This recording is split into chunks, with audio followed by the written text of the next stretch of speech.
राजा कृष्णदेव राय के दरबार में तेनालीराम की बुद्धि और चतुराई के किस्से काफी मशहूर थे। यही वजह थी कि राजगुरु के साथ राज्य के कई ब्राह्मण तेनालीराम को पसंद नहीं करते थे। वह समझते थे कि निम्न श्रेणी का ब्राह्मण होते हुए भी वह अपने ज्ञान से उन्हें नीचा दिखाता रहता है।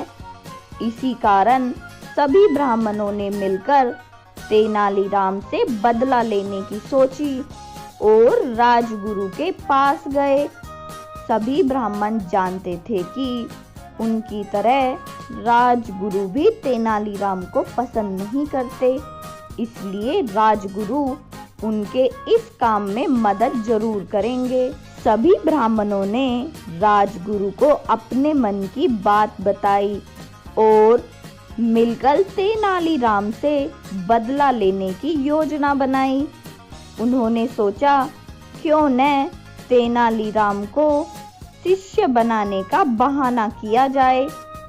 शिष्य बनाने के नियमानुसार शिष्य बनने वाले व्यक्ति के शरीर को दागा जाता है। इस तरह उनका बदला भी पूरा हो जाएगा और बाद में वह सभी उसे निम्न श्रेणी का ब्राह्मण बताकर शिष्य बनाने से इनकार कर देंगे। इससे वो सभी तेनाली को नीचा दिखा पाएंगे। फिर क्या था, अगले ही दिन राजगुरु ने तेनालीराम को अपना शिष्य बनाने की बात बताने के लिए अपने घर बुलवाया। राजगुरु के निमंत्रण पर तेनालीराम राजगुरु के घर पहुंच गया और उसे बुलाने का कारण पूछा।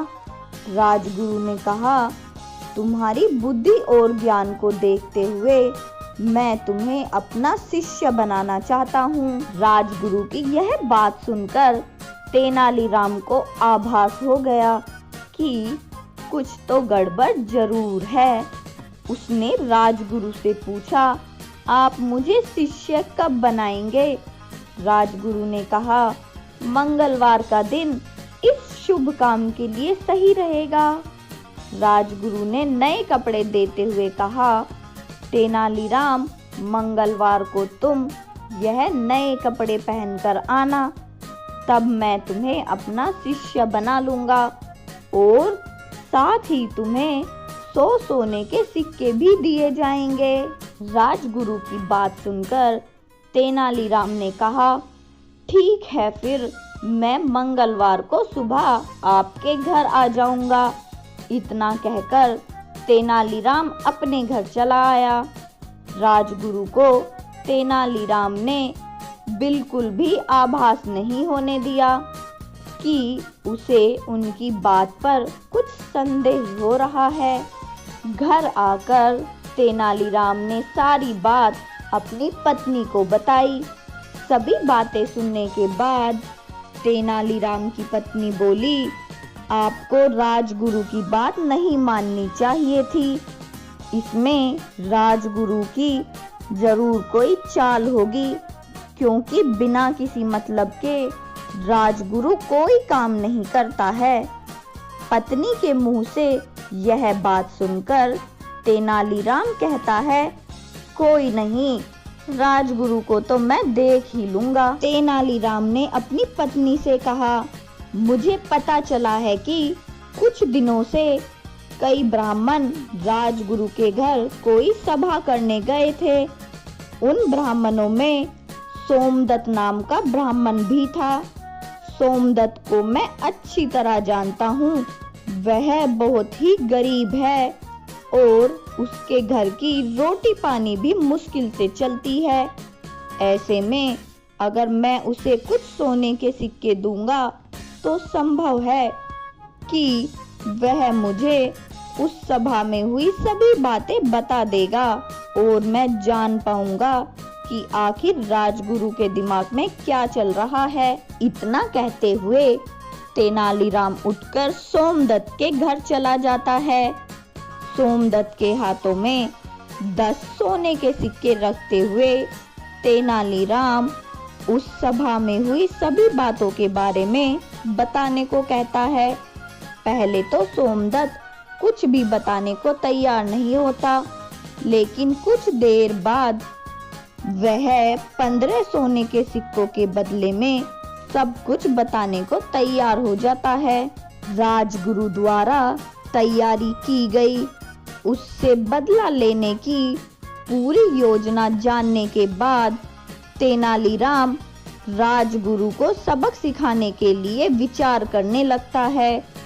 फिर मंगलवार के दिन तेनालीराम राजगुरु द्वारा दिए गए कपड़ों को पहनकर राजगुरु के घर शिष्य बनने के लिए पहुंच जाता है। शिष्य बनने की विधि शुरू की जाती है और राजगुरु तेनालीराम को 100 सोने के सिक्के देते हुए वेदी पर बैठने को कहते हैं। तेनालीराम भी झट से हाथ आगे बढ़ाकर सोने के सिक्के ले लेता है और शिष्य विधि को पूरा करने के लिए बैठ जाता है। तभी राजगुरु इशारा देकर साथी ब्राह्मणों से शंख और लोहे के चक्र को गर्म करने के लिए कहते हैं, ताकि विधि पूरी होने पर उससे तेनालीराम को वो दाग सकें। विधि आधी ही पूरी हुई थी कि अचानक तेनालीराम दिए गए 100 सोने के सिक्कों में से 50 सोने के सिक्के राजगुरु पर फेंकता है और वहां से भाग खड़ा होता है। तेनालीराम को भागता देख राजगुरु और उनके साथी ब्राह्मण भी तेनालीराम के पीछे पीछे भागने लगते हैं। बचने की कोई स्थिति न दिखाई देने पर तेनालीराम सीधे भागते हुए राज दरबार में पहुंच जाता है। वहां पहुंचकर तेनालीराम राजा कृष्णदेव राय को बताता है, राजगुरु ने मुझे शिष्य बनाने का निमंत्रण दिया था, मगर मुझे तब यह याद नहीं रहा कि मैं निम्न श्रेणी का ब्राह्मण हूँ जो राजगुरु का शिष्य नहीं बन सकता। जब यह बात मुझे याद आई तब तक आधी विधि पूरी हो चुकी थी, इसलिए मैं राजगुरु द्वारा दिए गए 100 सोने के सिक्कों में से 50 सोने के सिक्के वापस करते हुए वहां से भाग आया। फिर भी राजगुरु मुझे जानबूझकर दागना चाहते हैं, जबकि वास्तविकता में मैं उनका शिष्य बन ही नहीं सकता। जब राज दरबार में राजगुरु पहुँचे तो राजा ने उनसे इस बारे में पूरी बात पूछी। तब राजगुरु ने अपना असली मंतव्य छिपाते हुए राजा से कहा, मुझे भी बिल्कुल याद नहीं था कि तेनाली निम्न श्रेणी का ब्राह्मण है। इस पर राजा बोले, तब तो तेनालीराम को उसकी ईमानदारी का इनाम दिया जाना चाहिए।